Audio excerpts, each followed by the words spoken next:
Hop, shu darsimizda yordam xizmati helpdesk bilan tanishib chiqamiz. Hop,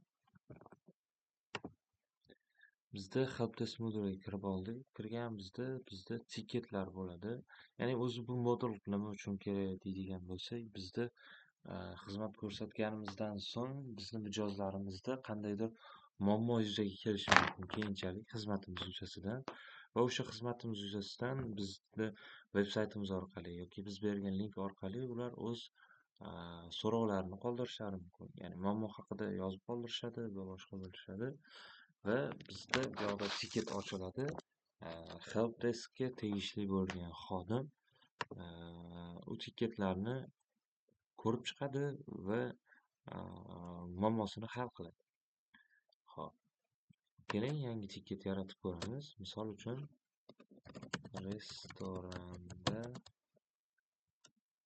stul oyog'i sinib qolgan. Kimga berishimiz biz tanlashimiz kerak bo'ladi. Qaysi?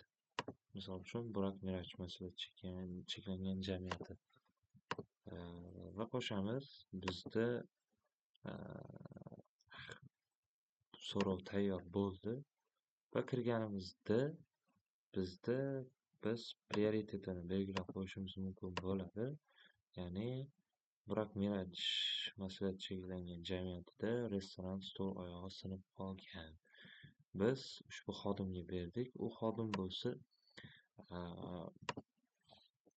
restoran bilan bog'lanadi va muammoni hal qiladi. Muammoni hal qilib bo'lgandan so'ng avtomatik ready va yechilgan statusga o'tkazadi va qarabsizki, biz shunda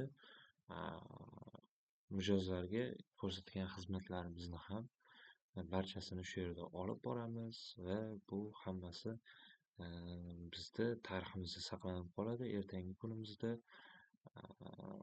statistika chiqarishimizda yoki bo'lmasam qandaydir boshqa ma'lumotlar uchun bu narsalar kerak bo'ladi bizga. Rahmat.